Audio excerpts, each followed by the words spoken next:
참 좋은 날입니다. 우리 특별히 평강교회 다음 세대를 위해 귀하게 섬기시는 우리 교사 속해 있는 교육위원회 헌신 예배 드리는데요. 우리 교사분들은 헌신을 다짐하고 우리 교회 모든 성도들은 귀한 헌신에 감사하고, 여러분 이게 맞는 거 아니겠습니까? 오늘 우리 모든 교육위원회에 속한 주일학교 우리 교역자 교사들 함께 축하하고 또 격려하고 또 감사하는 마음으로 우리 하나님 앞에 격려와 또 영광의 박수 한번 드립시다. 네. 오늘 기도하시는데 스승의 주일이라고 그러시더라고요. 네, 점점 스승이라는 단어가 우리 곁에서 이렇게 멀어지는 느낌? 그렇죠. 우리 어릴 때 생각해 보면 선생님 그림자도 안 먹고 저도 그 세대를 살았죠. 그리고 이 시대에 참 스승이 누구인가라는 질문들을 던졌던 것 같아요. 근데 이제는 스승이 아니라 어른을 찾아보기도 쉽지 않은 그런 세상이 되어가는 것 같아서 조금 아쉬움이 있습니다. 어떤 위인들, 사회를 위해서 무엇인가 기여한 분들의 뒷이야기를 들어보면요, 항상 만남의 복이 있는데 가장 중요한 만남의 복 중에 하나가 보니까 좋은 스승을 인생에 만나는 것. 그래서 제가 말씀드리지만 우리 성도에게 있어서는 좋은 목자를 만나는 것, 그리고 교회를 만나는 것, 이게 정말 복이거든요. 오늘 이 시를 살아가면서 우리에게는 그 복을 주신 줄 믿습니다. 그리고 이 시대에 우리 평강의 다음 세대가 좋은 스승을 만나고 또 좋은 교사를 만나서 하나님이 쓰시는 귀한 일꾼들로 살아가기를 간절히 바랍니다. 오늘 스승의 날인데요. 주일 예배를 준비하는데 누가 똑똑해요. 보니까 익숙하지 않은 두드림이에요. 금방 보면 알아요. 저희 교회 성도님들이 특별히 이제 저랑 또 이렇게 협력하셔야 되는 교역자들이나 직원들이나 우리 장로님 몇 분 외에는 제 방에 잘 안 오십니다.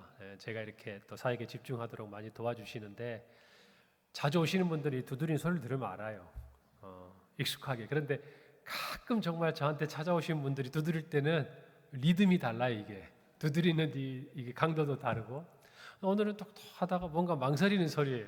그래 봤더니 우리 주일학교 학생 하나가 작은 선물을 들고 저를 찾아온 거예요. 그래서 목사님 스승의 주일이어서 그래가지고 이렇게 그 친구가 좋아할 것 같은 과자를 하나 이렇게 해가지고 저한테 예쁜 엽서하고 해가지고 좀 얼마나 귀합니까? 자기가 좋아하는 건데. 그래서 저를 가져왔으니까 그래서 제가 이렇게 꼭 안아주고 기도해주고 이렇게 보냈어요. 그러면서 참 그렇죠. 누군가에게는 의미가 된다라는 것이 저한테는 굉장히 은혜더라고요. 제가 뭐라고 저를 기억하고 또 이렇게 찾아온 아이를 안아주고, 그랬더니 또 점심때 되니까 또 똑똑해요. 보니까 우리 영유치부에서 또 작은 선물을 하나 준비해가지고 거기다 제 이름까지 이니셜을 딱 찍었는데 제 여권 윤이라는 거하고 똑같이 어떻게 알았는지 썼더라고. 보통은 잘 안 쓰는데. 그래가지고 예쁜 우산이 좀 독특했어요. 아이들 손에 우리 남자아이 하나 여자아이 하나 해서 와서 제가 이렇게 품에 한 아이는 안고 또 이렇게 어깨에 딱 품에 안고 사진도 한 장 찍어서 보내주고 그랬습니다. 참 행복하다는 생각을 많이 했어요. 저와 여러분도 언젠가 그런 시간이 있었겠죠. 그리고 우리는 그렇게 자라났고 이제 또 누군가에게 그런 의미를 주는 사람이 되어가는 것 같습니다. 특별히 스승의 주일을 맞이해서 정말 말없이 그리고 귀하게 섬기시는 우리 교육위원회에 속한 모든 교사분들에게 정말 하나님 주시는 보람이 있기를 바라요.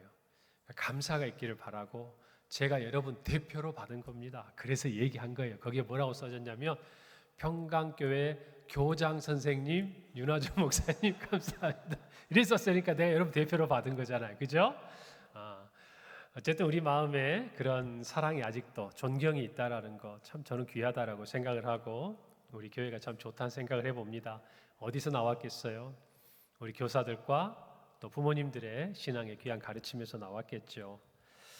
오늘 우리가 함께 읽은 하나님의 말씀에 보면 목사와 교사라는 단어가 특별히 우리 마음에 들어옵니다. 하나님께서 그가 어떤 사람은 사도로, 어떤 사람은 선지자로, 어떤 사람은 복음 전하는 자로, 어떤 사람은 목사와 교사로 삼으셨다라고 11절에 말씀을 하고 있습니다.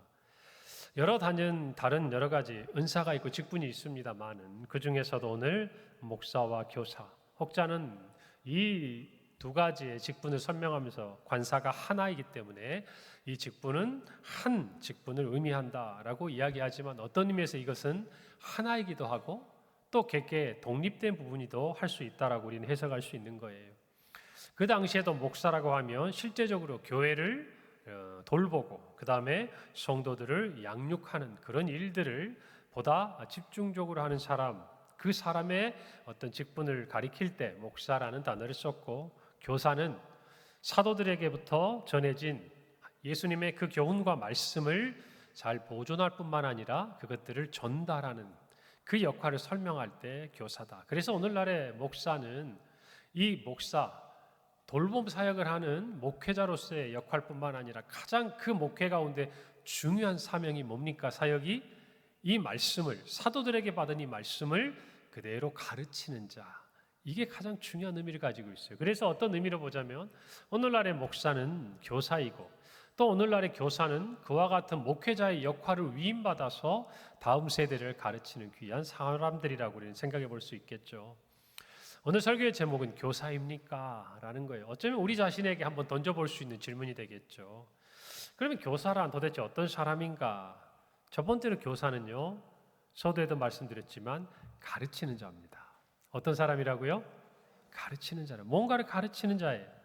여러분, 교회라고 우리가 한자로 정리를 할 때 가르칠 교, 모일 회 이렇게 표현이 됩니다. 그러니까 우리의 선조들은 이 교회라는 부분들을 정리할 때 아마 이런 생각을 했던 것 같아요. 하나님의 말씀에 대해서 가르침을 얻기 위해서, 받기 위해서 모인 사람들의 무리, 다시 말하면 하나님의 백성. 그러니까 우리가 교회라고 칭했을 때 저와 여러분에게 있어 가장 중요한 사명은 뭡니까? 하나님의 말씀을 누군가가 그곳에 가면 가르쳐 주는 것이에요. 그리고 그 말씀을 듣고 싶고 알고 싶은, 그리고 들어야 할 사람들이 모여 있는 그곳이 바로 교회라는 것입니다. 그렇기 때문에 특별히 주일학교에서 다음 세대를 책임지고 있는 우리 교사들은요, 이 사명을 가지고 있는 거예요. 어떤 사명인가? 가르치는 자로서의 사명이라는 것입니다. 결국 목회도 어떻게 보면 이와 같은 가르치는 하나님의 말씀에 관련된 교육과 밀접한 관계가 있는 것이죠. 오늘 제가 이렇게 설교를 하는 것도 사실은 제 생각과 제 뜻을 여러분에게 말씀드리는 것이 아니라 하나님의 말씀 가운데 있는 내용을 전달해 드리는 거죠. 그 부분들을 여러분이 이해하기 쉽도록, 어떤 의미에서는 여러분의 눈높이에 맞추고 또 오늘 이 시대를 살아가는 우리 교회의 이 시점에서 평강교회 담임 목사로서 하나님께 주신 그 말씀을 여러분들에게 전하는 것이 저의 사명 아니겠습니까? 목회란 한마디로 얘기하면 이렇게 얘기할 수 있어요. 그리스도인이 그리스도인다운 삶을 살게 하는 것이다. 여러분, 여기에 교육과 아주 이렇게 관통하는 하나의 동일한 맥락이 있는 것이에요. 여러분, 그리스도인이 그리스도인다움을 살게 하는 것 그냥 되는 게 아니죠. 우리는 학교에서 일반적으로 아이들을 가르칠 때에 결국 이 사회에 있어서 건강한 구성원으로서 살아갈 수 있도록 가르치는 것이에요. 지식적인 부분이든 인격적인 부분이든 성품에 관련된 것이든 사람들과의 관계를 맺을 때 우리 사회를 구성하는 건강한 구성원으로 살아갈 수 있는 것을 가르치는 거예요. 어른과의 관계에서는, 친구들과의 관계에서는, 다른 사람들과의 관계에서는, 일에 대해서는 무엇인가 우리가 작은 것부터 하나하나 배워가는 것이죠. 그런 의미에서 본다면 그리스도인다운 삶을 살게 하려면 마땅히 그리스도인다운 삶을 살 수 있도록 돕는 교육이 필요한 것입니다. 그것이 교회가 감당해야 될 부분이라는 것이죠. 여러분, 교사라고 표현한 헬라어 디다스칼로스는요, 가르친다라는 디다스코에서 나왔어요. 그러니까 결국 말하면 교사는 기본적으로 가장 중요하고도 첫 번째 사명이 뭐냐? 가르치는 자라는 것입니다. 가르치는 자. 그래서 여기 있는 우리 교사들은 늘 그것을 마음에 새겨야 돼요. 나는 내가 원하든 원치 않든 나의 말과 나의 행동과 그 어떤 것들이 여러분이 가르치고 여러분이 섬기고 여러분이 돌보는 그 아이들에게 영향을 준다는 거예요. 그리고 여러분이 교사로서의 첫 번째 가져야 될 정체성은 나는 가르치는 자다. 무엇을? 하나님의 말씀을. 왜? 그리스도인의 삶을 살게 하기 위해서 가르치는 거예요. 여러분이 디다스칼로스는요, 신약에서 59회가 사용이 됐는데 대부분이 복음서, 그것도 예수님에 대해서 설명할 때 사용된 단어예요. 그러니까 예수님이 다시 말하면 우리의 교사였다고 말이에요. 예수님 오셔서 하나님의 말씀을 우리에게 가르치셨어요. 그것이 예수님의 첫 번째, 그리고 성령이 오셔서 하시는 일이 뭔가? 예수님이 우리에게 가르치신 그것들을 생각나게 하시는 분이 누구다? 성령이시라고 누가 말씀하셨다? 예수님이 직접 말씀하셨어요. 예수님의 뒤를 이어서 보혜사 성령이 오실 텐데 그분이 내가 너희에게 가르친 모든 것을 생각나게 하시리라. 여러분, 그렇기 때문에 예수님이 교사였던 것처럼 저와 여러분도 또한 가정에서는 부모로서 교사의 역할을, 교회 학교에서는 교사로서 교사의 역할을 감당하는 것입니다. 그러면 이것을 여러분들이 늘 마음에 새겨야 돼요. 여러분, 교회 교육은요, 첫째로는 하나님에 대한 지식을 깨닫게 합니다. 그리고 그 하나님을 아는 만큼 인간으로서 어떻게 살아야 될 것인가에 대해서 가르쳐 주는 거예요. 세상에서는 배울 수 없는 것들이에요. 기독교 교육의 중심은 뭡니까? 바로 성경이에요. 그래서 성경의 곳곳에서 하나님의 말씀에 대해서 그 권위와 그리고 모든 하나님의 말씀에 대한 순종에 대해서 또 그 유익에 대해서 우리에게 가르쳐 주는 것 아니겠습니까? 여러분, 우리 신앙의 모든 출발, 기초는 하나님의 말씀의 권위를 인정하는 거예요. 결국 이와 같아요. 내 생각과 다르고 내가 모르던 영역이라 할지라도 단 한 가지 이유면 우리는 따를 이유가 있는 거예요. 바로 그것이 하나님의 말씀이라면. 그래서 저와 여러분은 우리 신앙의 토대와 뿌리를 하나님의 말씀에 두어야 하는 것이에요. 거기에서 신앙이 싹을 틔우고 자라나는 것입니다. 그래서 예수님은 제자들을 그토록 가르치셨어요. 그리고 사도들도 그들이 어떻게 하든지 말씀을 가르치는 것과 기도하는 일에 전무하고자 했어요. 그리고 사도 바울도 어디를 가든지 다른 것이 아니라 하나님의 말씀을 가르치고자 했어요. 결국 그리스도인다운 삶을 살기 위한 가장 밑바탕, 밑거름은 뭐냐? 하나님의 말씀의 터 위에 서야 돼요. 하나님의 말씀을 사람의 말이 아니고 세상의 지식이 아니고 하나님의 말씀으로 받아들이게 되면요, 저와 여러분은 순종하게 돼 있어요. 아멘입니까? 마찬가지로 그렇게 교육을 받은 우리 친구들, 우리 다음 세대 아이들은 하나님의 말씀을 알고 싶어하고 그 하나님의 말씀대로 순종하고자 하는 믿음의 결단을 하게 돼 있는 거예요. 그래서 교사는 그것들을 가르치는 자들이에요. 우리 모두가 그와 같은 마음을 마음에 새기기를 바랍니다. 그러면 우리는 무엇을 가르쳐야 할 것인가? 하나님의 말씀이죠. 그런데 교사들에게 조금 더 구체적으로 적용해 볼까요? 여러분이 배운 것을 가르치는 거예요. 여러분이 배운 것, 여러분이 하나님으로부터 말씀으로부터 지금까지 자라오면서 배운 것, 이 평강의 강단에서 선포되는 말씀을 통해 배운 것, 또 여러분이 성경 공부와 여러 가지 신앙생활하는 과정 속에 여러분 스스로가 배운 것을 가르치는 거예요. 남에게 듣는 것을 가르치는 게 아니에요. 여러분으로 것으로 만들고 여러분이 알고 여러분이 배운 것들을 가르쳐야 하는 것이에요. 그래서 우리는요, 가르치기 위해 배워야 하는 사람들이에요. 아멘입니까? 근데 교사들은 마찬가지. 교사가 배우기를 멈추잖아요. 가르칠 게 없어져요. 목사도 마찬가지예요. 여러분은 저의 담임 목사인 저의 설교를 듣고 무엇인가 제가 여러분들을 말씀으로 섬기지만 저는 어디서 그것을 채울까요? 저는 누구에게 배울까요? 저는 어디서 그것을 채워야 할까요? 만약 그게 공허하면요, 점점 빈곤해져요. 마찬가지.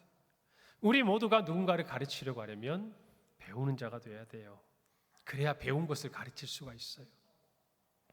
두 번째로 믿는 것을 가르치세요. 뭐라고요? 믿는 것. 여러분이 배운 많은 게 있지만 정말 여러분이 믿고 있는 것들을 가르쳐야 돼요. 교사가 나 스스로도 믿고 확신하지 못하는 것을 어떻게 가르칠 수 있습니까? 내가 그 말씀에 대한 확신과 권위가 없는데 어떻게 아이들에게 말씀을 보라고 가르칩니까? 내가 하나님께서 정말 우리를 부르시는 자리에 나아가 엎드려 기도하면 하나님이 우리에게 응답하신다는 것을 믿지 않고서 어떻게 우리의 자녀들에게 기도하라고, 우리의 다음 세대에게 기도하라고 가르칠 수 있냐고 말이에요.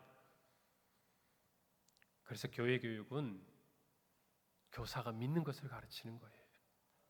할렐루야. 그리고 세 번째로 교사가 경험한 것을 가르치는 거예요. 내가 그렇게 믿음을 가지고 했더니 하나님께서 내 삶에 어떻게 역사하셨는지를 체험하고 경험한 사람이 그것을 가르치는 거예요. 여러분, 그래야 이 교육이 살아있어요.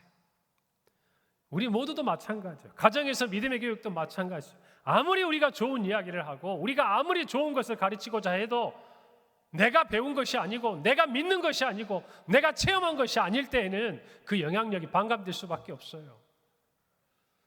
여러분, 그래서 교사는요, 가르치는 자로서 이 세 가지를 잘 기억해야 돼요. 내가 배운 것, 내가 믿는 것, 내가 체험한 것. 이것이 있어야 좋은 교사가 되는 거예요. 할렐루야. 여러분, 그 마음을 새기기를 바랍니다. 두려워하지 마세요. 함께 지어져 가는 거예요. 조금 전에 찬양하셨잖아요. 아이들에게 다 여러분들이 쏟아내고 퍼주는 게 아니에요. 그 아이들을 섬기기 위해서 무엇인가 여러분 스스로 혼자였다면 하지 않을 그 어떤 신앙의 결단과 노력을 하는 거예요. 아이들을 가르치기 위해서 더 말씀 보고 아이들을 정말 사랑하기 때문에 더 기도하고 뭔가 아이들이 영적으로 성장하고 성숙해 가도록 하기 위해서 여러분 스스로가 그것들을 경험해보고 그것이 결국 여러분의 신앙에 있어서 큰 유익을 가져오는 것을 믿으시기 바랍니다. 우리 모든 교우들도 마찬가지. 우리의 신앙에 뜬구름 잡는 것이어서는 안 돼요. 신앙은 그와 같이 실제적인 것이에요. 그래야 우리가 누군가에게 선한 영향력을 미칠 수 있어요. 교회 오래 다닌다고 그 영향력이 생기는 게 아니에요. 교회에서 봉사 오래 했다고 생기는 거 아니에요. 교회에서 어떤 직분을 맡았다고 생기는 게 아니에요.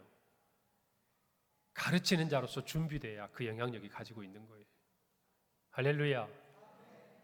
우리 평강교회는 그 어떤 것보다 하나님의 말씀의 터에 서 있기를 바랍니다. 그래서요, 정말 눈이 아른아른하고 잘 보이지 않아도 여러분, 제 강단 옆에 큰 글자 성경이 있어요. 한번 들어서 보여줘야지. 큰 글자 성경. 이거 제가 부임할 때 누가 선물해 주셨어요. 제가 이렇게 옆에 두고 있습니다. 시력이 어두워져도 안 되면 안경에 도수를 높이고 돋보기를 쓰고 큰 글자 성경을 두고 말씀 보셔야 돼요. 아멘입니까? 그럼요. 말씀을 보지 않으면서 선한 영향을 끼치고 하나님이 기쁘시게 하는 것 없어요. 정말 보기 힘들면 들으세요. 유튜브 안에 전해지는 말씀들이라도 들어요. 좋은 교육 콘텐츠라도 들어요. 근데 한 가지 꼭 교육자한테 물어보고 들으세요. 아무거나 찾아 듣지 말고. 아시겠어요? 너무나 다양하고 많고 악한 것들이 많기 때문에 분별해서 들을 줄 알아야 돼. 교사는요, 가르치는 사람이에요. 우리 모두도 가정에서 부모로서 교사 역할을 해야 돼요. 그러려면 배워야 됩니다. 뭘 배워요? 하나님의 말씀을 배워야 한다고 말해요. 할렐루야. 우리 모두가 그렇기를 바랍니다. 두 번째로 교사는 부름받은 소명자예요. 로마서 12장 6절 7절에 이렇게 기록합니다. 우리에게 주신 은혜대로 받은 은사가 각각 다르니 예언이면 믿음의 분수대로, 혹 섬기는 일이면 섬기는 일로, 혹 가르치는 자면 가르치는 일로. 은사라는 거예요. 선물이라는 뜻이에요. 누가 주시는 선물? 하나님께서 주시는 선물. 결국 교사는요, 어떤 의미에서 여러분들이 여러 가지 동기가 있을 거예요. 어떤 분이 교사를 좀 섬겨줘. 인간적인 그냥 정에 이끌려서 부탁하니까, 또는 뭐가 뭔지도 잘 모르지만 한번 용기를 내서, 또는 여러분이 정말 그 일을 사모해서 내가 아이들을 사랑하는 마음이 있어서 했을 수도 있고, 다양해요. 여러분, 그러나 중요한 것은 여러분이 어떤 동기와 어떤 이유로 교사의 자리에 있든지 그 자리는 하나님이 여러분을 부르신 자리다 그 말이에요. 할렐루야. 이것을 인정해야 돼요.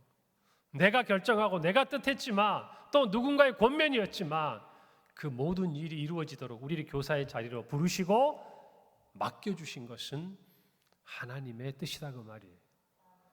여러분, 그래서 우리는요, 우리가 아니라 이 자리에 인도하신 하나님을 의지하고 이 사명을 감당해야 돼요. 여러분, 이와 같은 가르치는 자로서의 교사, 이 일은요, 그러니까 우리가 주체가 아니에요. 누가 주체예요? 하나님이요. 하나님이 이것을 누군가, 우리 다음 세대, 평강의 다음 세대에게 가르칠 누군가가 필요해서 우리를 갖다 쓰신 거예요. 무슨 말인지 아시겠어요?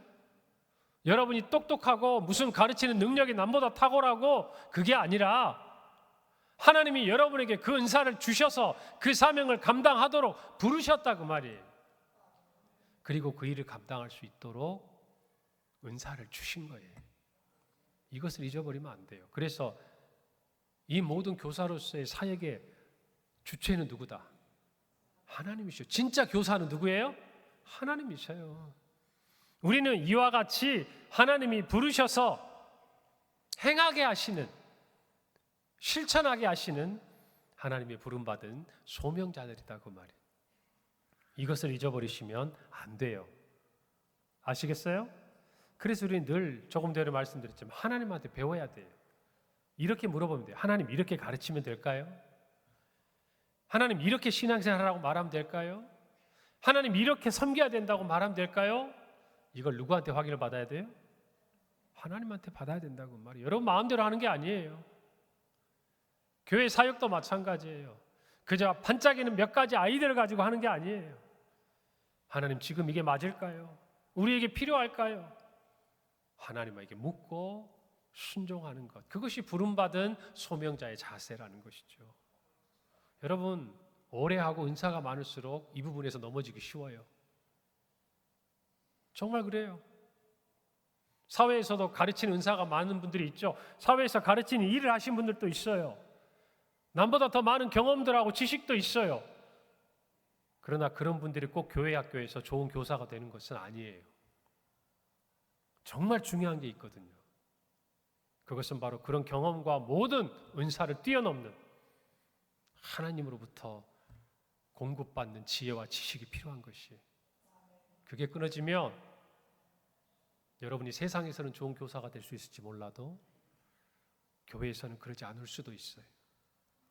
그래서 그 경험이 많고 그 은사가 많은 사람일수록 자신을 돌아볼 줄 알아야 돼요. 하나님 앞에 겸손할 줄 알아야 되는 거예요. 그것이 부름받은 소명자의 자세예요. 저와 여러분도 마찬가지. 교회 안에서 갈등은 은사가 없는 사람이 만들지 않아요. 여러분, 우리나라도 보세요. 그저 평범한 대다수의 국민들로 인해서 문제가 생기는 게 아니에요. 자신에 대한 확신과 지식을 가지고 있는 사람이 방향을 잘못 잡고 자기의 욕심을 채우면 세상이 어지러워지는 거예요. 모든 공동체가 똑같아요. 특별히 교회 안에서는 하나님의 부름받은 소명자로서의 자기 정체성을 가져야 돼요. 아시겠어요? 그 마음을 갖기를 바랍니다. 우리 교사들의 열정을 제가 알아요. 가만히 있으면 아무 일도 안 돼요. 잘해보려고 하니까 이런 말도 저런 말도 들리는 거예요. 그것도 필요해요. 그러나 정말 하나님이 원하신 게 뭔지를 늘 진지하게 물어봐야 돼요. 꼭 지금이 아니어도 돼요. 꼭 이 방법이 아니어도 돼요. 진짜 하나님이 원하는 게 뭔지, 그게 더 중요한 거예요. 아시겠어요? 우리 그런 마음으로 교사들이 하나가 되기를 바랍니다. 세 번째로, 교사는 양육자예요. 오늘 본문 말씀 12절 13절에 보니까 이는 성도를 온전하게 하여 봉사의 일을 하게 하며 그리스도의 몸을 세우려 하심이라. 우리가 다 하나님의 아들을 믿는 것과 아는 일이 하나가 되어 온전한 사람을 이루어 그리스도의 장성한 분량에 충만한 데까지 이르리니라고 말씀합니다. 바울은 교회 안에서 다양한 직분을 세우신 목적에 대해서, 교사도 마찬가지죠. 다음에 세 가지로 설명합니다. 첫째는 성도를 온전하게 한다는 거예요. 회복시킨다는 거예요. 여러분, 교회에 온 우리 아이들이 선생님을 만나고 회복이 일어나야 돼요. 교회도 마찬가지. 세상에서 상처 입고 정말 세상 가운데 낙심하고 좌절한 사람들이 교회 공동체 안에 들어와 성도가 되면 첫 번째 회복이 일어나야 돼요. 세상에서 경험하지 못한 치유와 마음의 위로와 너무나 좋은 말, 평강이 찾아와야 돼요. 할렐루야. 그게 처음 하나님의 품 안에 들어온 사람들이 느끼는 감정이에요. 여러분, 그래서 아이들은요, 좋은 교사를 만나면 회복돼요. 회복됩니다. 학교에서도 마찬가지예요. 어떤 선생님을 만나느냐가 아예 인생을 바꿀 수도 있어요. 그렇게 생각하면 우리 주일학교 여러 선생님이 계시지만 어떤 선생님을 만나느냐에 따라서 달라질 수도 있다는 얘기예요. 여러분, 우리는 그래서 아주 중요한 책임을 지고 있는 양육자예요. 부모로서 자녀를 양육하는 그 마음이 필요해요. 아이들의 회복에 중심을 두세요. 이 아이가 교회에 와서 어떻게 바른 자세로 예배드리느냐, 어떻게 선생님의 말씀을 잘 듣느냐, 어떻게 시키는 대로 잘 따르느냐, 이것보다 이 아이가 한 주간 가정에서, 학교에서, 세상에서 지내다 와서 교회에 와서 함께하는 이 시간을 통해 회복되고 있느냐, 치유를 경험하고 있느냐, 건강해지느냐, 여러분 여기에 관심을 두셔야 돼요. 이게 첫 번째예요. 두 번째는 봉사일을 하게 하는 거예요. 여러분, 봉사일을 하게 하는 이유가 뭘까요? 일손이 필요해서예요? 그것도 있는 것 같아요, 제가 보면. 근데 봉사일을 해야 온전한 가르침이 되는 거예요. 쉽게 말하면 지식적인 것만 가지고는 정말 중요한 실제적인 부분을 배울 수가 없는 거예요. 그래서 신앙생활을 하고 어느 정도 하나님에 대한 지식이 쌓이면 여러분은 몸으로 섬기는 걸 하셔야 돼요. 또 하나, 다른 사람을 섬기는 걸 하셔야 돼요. 그래야 성장하는 거예요. 그래야 배우는 거예요. 그래야 남도 가르칠 수 있는 거예요. 여러분, 이것을 저와 여러분이 마음에 잘 새겨야 합니다. 저는 정말 지금 청년부 예배가 있기 때문에 우리 청년 교사들이 이 자리에 없는데요, 볼 때마다 얼마나 예쁜지 몰라요. 제가 한 번도 말씀드렸죠. 제 청년 때 생각해 보면 저는 잠깐 고등부 가가지고 그냥 보조교사하고 이렇게, 그때는 사실 선생님들도 많았어요.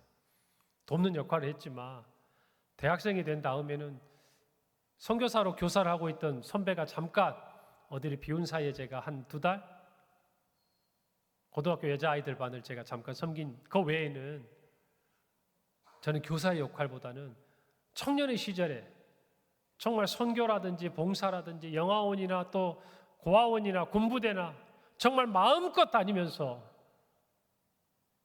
그 젊은 시절에 하나님을 섬기고 하고 싶은 봉사를 마음껏 했어요. 그러니까 교회가 무엇인가 저에게 의무감이 아니었다고 말이에요. 그런데 우리 젊은 청년 교사들 보세요. 작년에 제가 보니까 대학교 올라가고 청년부 올라간 애들 다 주일학교 가가지고 봉사. 얼마나 예쁜지 몰라요.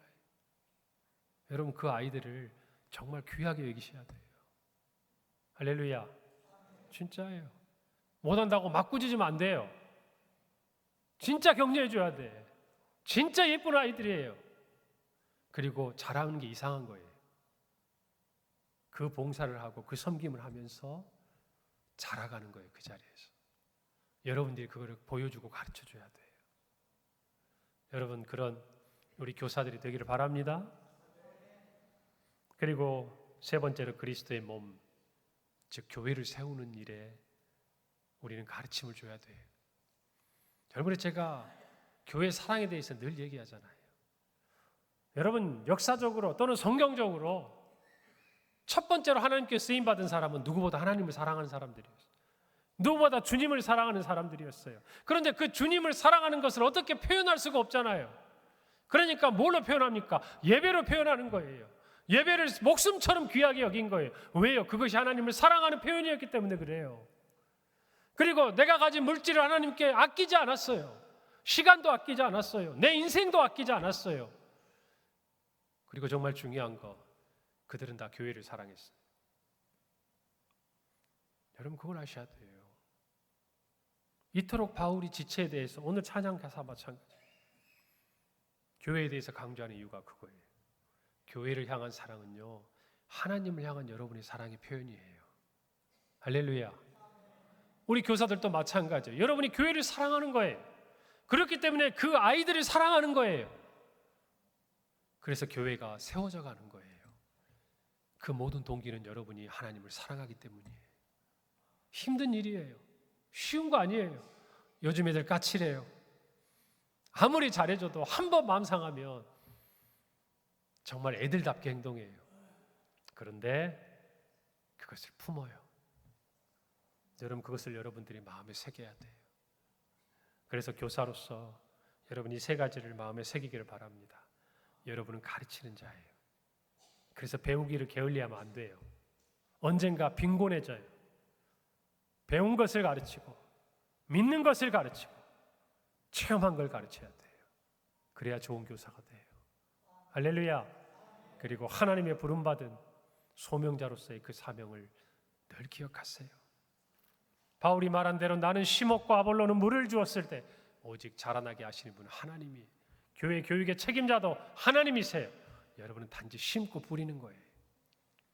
물 주는 거예요. 하나님이 키우실 거예요. 할렐루야. 이 말은 여러분의 수고가 결단코 헛되지 않는다는 얘기예요. 하나님이 거두시니까 그 믿음을 가지고 섬기기를 바랍니다. 그리고 양육자예요. 키워야 돼요. 한 번 가르치고 끝나는 게 아니에요. 그 아이가 배운 대로 잘 실천할 수 있도록, 잘 실천적으로 행해볼 수 있도록, 섬겨볼 수 있도록 여러분은 하나하나 가르치고 키워줘야 되는 거예요. 우리 교사들이 그런 마음이 있을 때 우리 평강교회 다음 세대가 일어날 줄 믿습니다. 그것들을 위해서 그럼 기성세대인 저와 여러분은 뭘 해야 될까요? 우리 교사들의 수고와 더불어서 우리는 다음 세대를 위해 양보해야 돼요. 사랑해야 돼요. 희생해야 돼요. 그게 우리 역할이에요. 왜 그러냐면 여러분을 위해서 우리 앞선 부모 세대가 그렇게 했기 때문이에요. 마땅한 거예요. 우리도 저절로 스스로 이 자리에 있는 게 아니에요. 오늘 그 마음을 가지고 우리 모두가 하나 되는 줄 믿습니다. 저는 우리 교회 왔을 때 참 놀랍고도 한편으로는 감사하고 참 좋았던 게, 우리 장로님들 뵐 때마다, 또 우리 오래된 우리 평강교회 가족들을 볼 때마다 다음 세대에 대한 열정과 마음들, 그리고 정말 그 아이들을 가르쳤던 그 교사의 시간을 지냈던 많은 분들이 우리 교회의 중직자가 되셔서 섬기시는 모습들을 보면서 참 그런 부분에 있어서 우리 교회가 잘 준비되어 있고 마음이 준비되어 있고, 우리 아이들이 뭔가를 하려고 하면 도와주고 싶은 마음들이 우리 교우들 마음속에 있다는 걸 제가 알아요. 그런 마음을 아시는 주님께서 우리 평강의 다음 세대를 귀하게 잘 세워주실 줄 믿습니다. 우리 그렇게 키워가십시다. 우리의 자녀들 단지 품 안에, 우리 가족, 우리 손주들, 이런 차원이 아니라 우리 평강의 품 안에서 나타나는 믿음의 세대를 키워내는 우리 평강교회가 되기를 바랍니다. 기도하겠습니다. 하나님 은혜를 감사합니다. 오늘 교사, 특별히 교육위원회 헌신예배를 통해서 우리 평강교회 다음 세대 교사들과 우리의 자녀들을 축복합니다. 하나님 아버지, 참으로 우리 교사들 말씀을 가르치는 자요, 그리고 하나님께 부름받은 소명자요, 양육자로서 하나님 주신 사명대로 우리 다음 세대를 길러내고 우리 교회를 견고하게 세워가는, 그래야 하나님의 나라를 확장하는 귀한 하나님의 일꾼들 되게 하시고 하나님이 쓰시는 귀한 평강의 다음 세대가 되게 하여 주시옵소서. 예수님의 이름으로 기도합니다. 아멘.